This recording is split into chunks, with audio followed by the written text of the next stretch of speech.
الحمدللہ وکفا وسلام علی عبادہ الذین اصطفى اما بعد اعوذ باللہ من الشیطان الرجیم بسم اللہ الرحمن الرحیم انا انزلناہ فی لیلۃ القدر وما ادراک ما لیلۃ القدر لیلۃ القدر خیر من الف شہر تنزل الملائکۃ والروح فیہا بإذن ربہم من کل امر سلام ہی حتی مطلع الفجر صدق اللہ العظیم وقال النبی صلی اللہ علیہ وسلم من صام رمضان ایمانا واحتسابا غفر له ما تقدم من ذنبه ومن قام ایمانا واحتسابا غفر له ما تقدم من ذنبه ومن قام ليلة القدر ایمانا واحتسابا غفر له ما تقدم من ذنبه او كما قال علیہ الصلاۃ والسلام۔ محترم حضرات، سامعین کرام، آپ حضرات کے سامنے جو سورت پاک پڑھی گئی، اس سورت کا نام سورہ قدر ہے، اور اس سورت پاک کے اندر اللہ تبارک و تعالیٰ نے لیلۃ القدر کی، شب قدر کی فضیلت بیان فرمائی۔ یہ اتنی عظیم رات ہے، اتنی بابرکت رات ہے کہ اس رات کی فضیلت کے بارے میں اللہ تبارک و تعالیٰ نے پوری مکمل ایک سورت قرآن کریم کے اندر نازل فرمائی، پوری ایک سورت نازل فرمائی۔ اس رات کی عظمت اور فضیلت کا اندازہ اس سورت پاک سے لگایا جا سکتا ہے۔ اللہ تبارک و تعالیٰ نے ارشاد فرمایا، انا انزلناہ فی لیلۃ القدر، بے شک ہم نے اس قرآن کو لیلۃ القدر میں نازل فرمایا۔ یہ رمضان کا مبارک مہینہ، یہ لیلۃ القدر کی مبارک رات نزول قرآن کی رات ہے، نزول قرآن کا مہینہ ہے۔ رمضان کے مہینے کو قرآن کریم سے ایک خاص نسبت حاصل ہے، ایک خاص ربط حاصل ہے۔ اسی وجہ سے ایک دوسری جگہ بھی اللہ تعالیٰ نے فرمایا، شہر رمضان الذی انزل فیہ القرآن، کہ رمضان کا مہینہ وہ ہے جس میں قرآن کریم کو نازل کیا گیا۔ اور اس سورت پاک کے اندر اس رات کا تعین اللہ تبارک و تعالیٰ نے فرمایا جس رات میں اللہ نے قرآن نازل فرمایا، انا انزلناہ فی لیلۃ القدر، ہم نے قرآن کریم کو لیلۃ القدر میں نازل فرمایا۔ یعنی قرآن کریم یہ بہت بڑی نعمت ہے انسان کے لیے، بہت بڑی نعمت ہے۔ قرآن کریم کا نزول دو مرتبہ ہوا، ایک مرتبہ لوح محفوظ سے آسمان دنیا پر، دوسری مرتبہ آسمان دنیا سے اللہ کے رسول صلی اللہ علیہ وسلم کے قلب مبارک پر۔ لوح محفوظ سے آسمان دنیا پر جو یک بارگی میں پورا قرآن نازل ہوا، اس کا تذکرہ اللہ تعالیٰ نے فرمایا، انا انزلناہ فی لیلۃ القدر، کہ لوح محفوظ سے آسمان دنیا پر ایک ہی بار میں ہم نے پورے قرآن کریم کو نازل فرما دیا، اور وہ لیلۃ القدر میں۔ وما ادراک ما لیلۃ القدر، اور اے نبی جی آپ کو کیا معلوم کہ لیلۃ القدر کی فضیلت اور اہمیت کیا ہے؟ شوق کو بڑھانے کے لیے اللہ تعالیٰ نے یہ بات ارشاد فرمائی۔ دوسرا نزول قرآن کریم کا آسمان دنیا سے اللہ کے رسول صلی اللہ علیہ وسلم کے قلب مبارک پر ہوا 23 سال کی قلیل مدت میں۔ فرمایا، وما ادراک ما لیلۃ القدر، آپ کو کیا معلوم کہ لیلۃ القدر کی حقیقت کیا ہے؟ لیلۃ القدر خیر من الف شہر، فرمایا کہ لیلۃ القدر 1000 مہینے سے بہتر ہے۔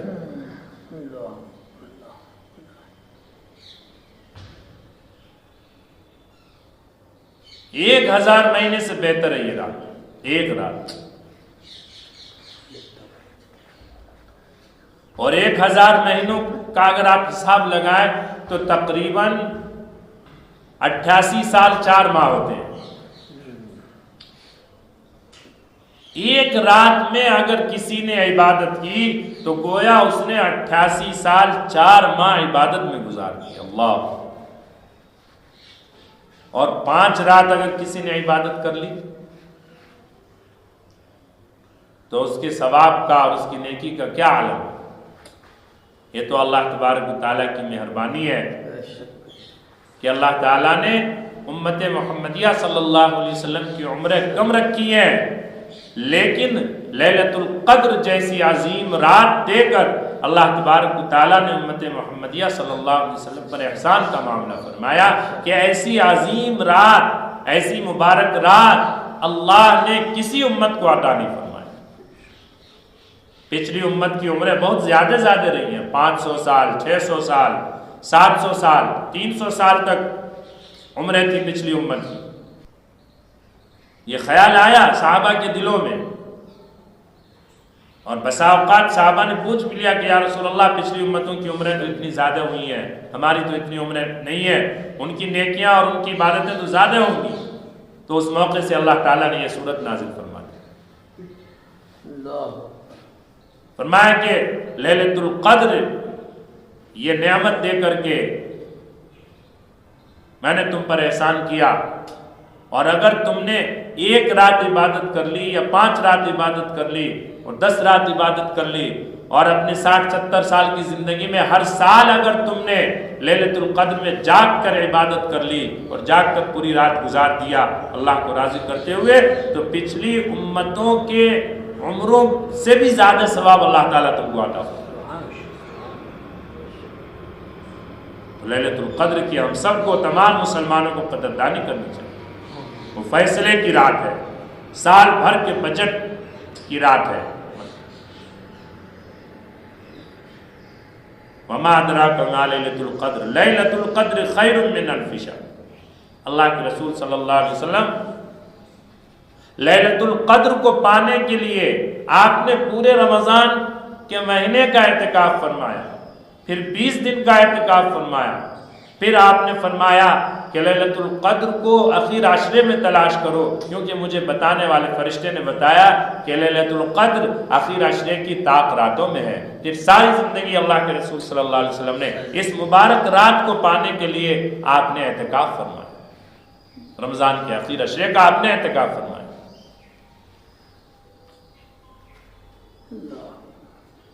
فرمایا 21ویں، 23ویں، 25ویں، 27ویں، 29ویں رات کو تلاش کرو۔ ان 5 راتوں میں اللہ تعالیٰ نے لیلۃ القدر کو پوشیدہ رکھ دیا ہے۔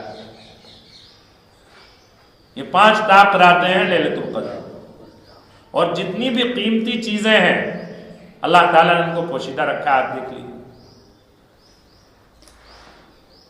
ہفتے میں 2 وقت دعا کی قبولیت کا وقت ہے، دعا کی قبولیت کی گھڑی ہے۔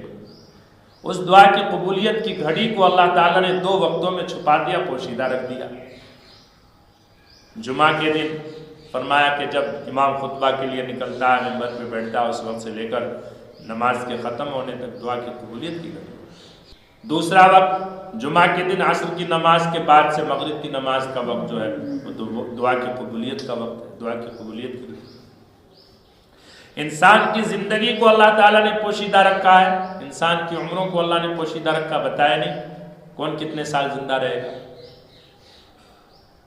اسم اعظم اللہ کا وہ بڑا نام جس نام کے ذریعے سے جو بھی دعا کی جائے اللہ تعالیٰ قبول فرماتے ہیں، اس نام کو اللہ نے مختلف آیتوں میں اور مختلف کلمات میں چھپا کر کے رکھا ہے، پوشیدہ رکھا ہے۔ اسی طریقے سے لیلۃ القدر کو اللہ تبارک و تعالیٰ نے کیا کیا؟ 5 راتوں میں چھپا دیا، پوشیدہ رکھا ہے۔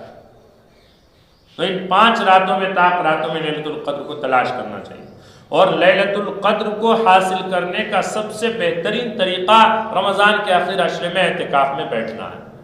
جو اعتکاف میں بیٹھے گا یقیناً اس کو لیلۃ القدر مل جائے گی۔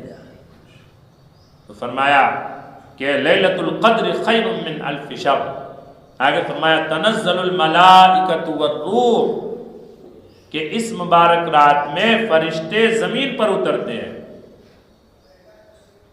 فرشتوں کی جماعت زمین پر اترتی ہے، اور روح سے مراد فرمایا کہ خاص قسم کا فرشتہ جو اللہ تعالیٰ اسی رات میں زمین پر اتارتے ہیں۔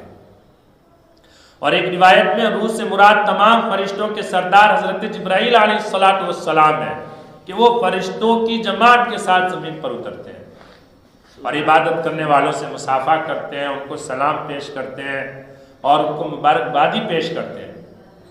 اور بعض روایت میں روح سے مراد حضرت عیسیٰ علیہ السلام کی ذات ہے، اور اہل سنت والجماعت کا عقیدہ ہے کہ حضرت عیسیٰ علیہ السلام کو اللہ نے زندہ آسمان پر اٹھا لیا اور قیامت کے قریب وہ زمین پر آئیں گے۔ دمشق کی جامع مسجد کے سفید مینارے پر فجر کی نماز کے وقت دو فرشتوں کے کندھوں پر ہاتھ رکھے ہوئے عیسیٰ علیہ السلام اتریں گے اور کانا دجال کا خاتمہ فرمائیں گے۔ بعض روایت میں ہے کہ اس مبارک رات میں لیلۃ القدر میں اللہ تعالیٰ عیسیٰ علیہ السلام کو زمین پر بھیجتے ہیں۔ عیسیٰ علیہ السلام کا نزول ہوتا ہے، کتنی بڑی سعادت کی بات ہے۔ تنزل الملائکۃ والروح فیہا بإذن ربہم من کل امر، اپنے رب کے حکم سے تمام معاملات کو لے کر فرشتے زمین پر اترتے ہیں۔ سال بھر کون پیدا ہوگا، کون مرے گا، کون حج کرے گا، کس کو کتنی روزی دی جائے گی، کتنا غلہ پیدا ہوگا، کتنی بارش ہوگی، یہ سارے اعمال فرشتے لے کر اس رات میں اترتے ہیں۔ سال بھر کے اعمال کی پیشی کی رات ہے، بجٹ کی منظوری کی رات ہے۔ اس لیے اللہ کے رسول صلی اللہ علیہ وسلم رمضان کے آخر عشرے میں لیلۃ القدر کو پانے کے لیے اپنی کمر کس لیا کرتے تھے اور عبادت کا اہتمام کیا کرتے تھے، اور راتوں کو جاگ کر بھی عبادت کرتے تھے اور اپنے گھر والوں کو بھی جگاتے تھے، گھر والوں کو بھی جگاتے تھے، خود بھی جاگ کر عبادت کرتے تھے۔ تو ہمیں اور آپ کو بھی چاہیے، امت کو بھی چاہیے کہ رمضان کے آخر عشرے کا اور خاص طور سے طاق راتوں کا لیلۃ القدر کا ادب احترام کرنے والے امت۔ تنزل الملائکۃ والروح فیہا بإذن ربہم من کل امر سلام ہی حتی مطلع الفجر، پوری رات اللہ کی طرف سے سلامتی ہوتی رہتی ہے۔ عبادت کرنے والے بندوں کو اور بندیوں کو اللہ تعالیٰ سلام پیش کرتے ہیں۔ مطلع الفجر سلامتی کی رات ہے، سراپا رحمت کی رات ہے، برکت کی رات ہے، اور اللہ کی طرف سے یہ سلامتی کا نزول اور رحمت کا نزول صبح صادق تک ہوتا رہتا۔ تو اس پوری صورت پاک کے اندر آپ دیکھیے اللہ تبارک و تعالیٰ نے لیلۃ القدر کی فضیلت بیان فرمائی۔ اتنی اہم رات ہے، اس لیے ہمیں اور آپ کو چاہیے کہ ہم ایک لمحے کے لیے بھی اس رات کو غفلت میں نہ گزاریں، بلکہ ایک ایک لمحے کو، ایک ایک منٹ اور ایک ایک سیکنڈ کو قیمتی بنائیں اور اللہ کی عبادت کریں، روئیں دھوئیں اور گڑ گڑائیں۔ خاص طور سے اس رات کے اندر قضاء عمری کا اہتمام کرنا چاہیے مسلمان۔ جو نمازیں سال بھر میں چھوٹی ہوئی ہیں، فرض نمازیں ظہر کی، عصر کی، مغرب کی، عشاء کی، وتر کی، فجر کی، ان نمازوں کو پڑھنے کا اہتمام کریں، صلاۃ التسبیح کا اہتمام کریں، بہت فضیلت والی نماز۔ فرمایا کہ روزانہ کم سے کم ایک مرتبہ صلاۃ التسبیح کی نماز پڑھ لیا کرو، یا نہیں تو ہفتے میں ایک دن پڑھ لیا کرو، یا نہیں تو مہینے میں ایک دن پڑھ لیا کرو، یا نہیں تو سال میں ایک دن پڑھ لیا کرو، یا نہیں تو فرمایا زندگی میں کم سے کم ایک مرتبہ پڑھ ہی لو صلاۃ التسبیح کی نماز۔ بہت ہی اہم نماز۔ اس کا طریقہ یہ بتایا گیا کہ آپ نیت کریں کہ نیت تو دل کے ارادے کا نام ہے، زبان سے کہہ لیں تو افضل ہے۔ نیت کرتا ہوں میں 4 رکعت نماز صلاۃ التسبیح کی واسطے اللہ تعالیٰ کے، منہ میرا کعبہ شریف کی طرف، اللہ اکبر۔ اگر آپ یہ بھی نہ بھی کہیں، دل میں آپ ارادہ کر لیں کہ صلاۃ التسبیح کی نماز پڑھ رہا ہوں، آپ کی نیت ہو جائے گی۔ اس کا طریقہ یہ ہے کہ تکبیر کرنے کے بعد، ہاتھ باندھنے کے بعد آپ ثنا پڑھ لیں، ثنا پڑھنے کے بعد 15 مرتبہ تیسرا کلمہ پڑھنا ہے، پھر اس کے بعد اعوذ باللہ بسم اللہ پڑھ کے سورہ فاتحہ پڑھنا ہے، سورہ فاتحہ کے بعد سورت ملانا ہے، سورت ملانے کے بعد 10 مرتبہ تیسرا کلمہ پڑھنا ہے، پھر اس کے بعد رکوع کرنا ہے، رکوع میں سبحان ربی العظیم، سبحان ربی العظیم، سبحان ربی العظیم، 3 مرتبہ یا 5 مرتبہ پڑھنے کے بعد 10 مرتبہ پھر تیسرا کلمہ پڑھنا ہے. پھر جب رکوع سے کھڑے ہوں تو قوما کی حالت میں پھر 10 مرتبہ تیسرا کلمہ پڑھنا ہے. پھر سجدے میں چلے جائے 3 بار یا 5 بار یا 7 بار سبحان ربی الاعلیٰ سبحان ربی الاعلیٰ سبحان ربی الاعلیٰ یہ پڑھنے کے بعد پھر 10 مرتبہ تیسرا کلمہ پڑھنا ہے. پھر جب سجدے سے آپ اٹھیں بیٹھیں جلسہ میں تو اس وقت 10 مرتبہ تیسرا کلمہ پڑھنا ہے. پھر دوسرے سجدے میں تسبیح کے بعد 10 مرتبہ تیسرا کلمہ پڑھنا ہے. اس طریقے سے ایک رکعت میں 75 مرتبہ تیسرا کلمہ مکمل ہو جائے. ہر رکعت کے شروع میں 15 مرتبہ پڑھنا ہے، باقی 10 مرتبہ پڑھنا ہے. 4 رکعت میں 300 مرتبہ تیسرا کلمہ ہو جائے گا. یہ طریقہ ہے صلاۃ التسبیح ادا کرنے کا، صلاۃ التسبیح نماز پڑھنے کا. بہرحال لیلۃ القدر میں صلاۃ التسبیح کا اہتمام مسلمانوں کو کرنا چاہیے. قضائے عمری کا اہتمام کرنا چاہیے. کثرت سے قضائے عمری پڑھیں. مسلمان جو نمازیں چھوٹی ہوئی ہیں کیونکہ اس کے بارے میں سوال ہوگا. اور درود شریف کا اہتمام کرنا چاہیے. توبہ استغفار کا اہتمام کرنا چاہیے. قرآن کی تلاوت کا اہتمام کرنا چاہیے. صدقہ خیرات کا اہتمام کرنا چاہیے. ہر مسلمان کو یہ سمجھنا چاہیے کہ جو بھی عمل اس رات میں وہ کرے گا اس عمل کا ثواب 1000 مہینوں کے برابر اللہ تعالیٰ عطا فرمائے، بلکہ 1000 مہینوں سے بھی زیادہ ہے. اگر آپ نے 1 روپے صدقہ کیا لیلۃ القدر میں تو گویا 88 سال 4 ماہ صدقہ کرنے میں آپ کے گزر گئے. اللہ کتنی بڑی فضیلت کی بات ہے.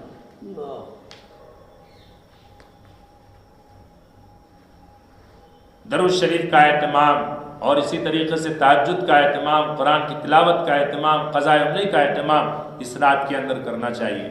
اور خوب زیادہ اللہ سے مانگنا چاہیے، آوزاری کرنی چاہیے. اللہ کے رسول صلی اللہ علیہ وسلم سے عائشہ صدیقہ رضی اللہ عنہ نے پوچھا یا رسول اللہ اگر ہمیں شب قدر مل جائے تو ہم کیا دعا مانگیں اللہ تعالیٰ سے؟